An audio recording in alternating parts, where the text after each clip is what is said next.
ఆంజనేయ స్వామి కమలాపూరు గ్రామము.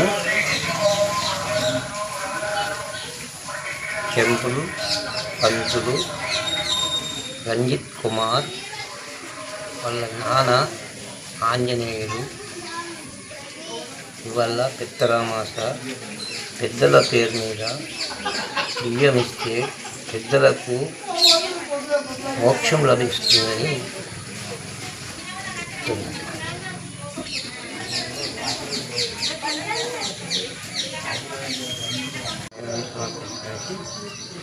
వాళ్ళ పేరు మీద బియ్యం ఇస్తారు. ఏ తోచిన వాళ్ళు వాళ్ళు అది ఇస్తారు. అన్నీ వంట సామాగ్రి, దక్షిణ అన్నీ పంతులకు సమర్పిస్తారు.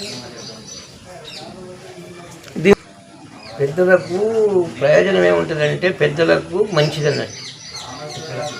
సనాతనం నుంచి పెద్దలకు వాళ్ళకు శాంతి కలుగుతుంది. మహాలయ అమావాస అంటారు, చిత్తరమాస అంటారు, మహాలయ అమావాస్య అంటారు. బియ్యం ఇవ్వడం ఇట్లాంటి కార్యక్రమం ఎక్కడ చేపడితే బాగుంటుంది? అవసరం అనుకో ఇంటికి కూడా తొలకపోవచ్చు. ఇంటికి తొలకపోయి కాలు కడిగి ఇంట్లో కూర్చుండే పెట్టి చెంగంట పూజ చేసి కూడా ఇవ్వచ్చు. లేదు అంటే అంత బుక్ లేకపోతే టెంపుల్ కాడ కూర్చున్నాయి కానీ పంతులు ఇవ్వచ్చు.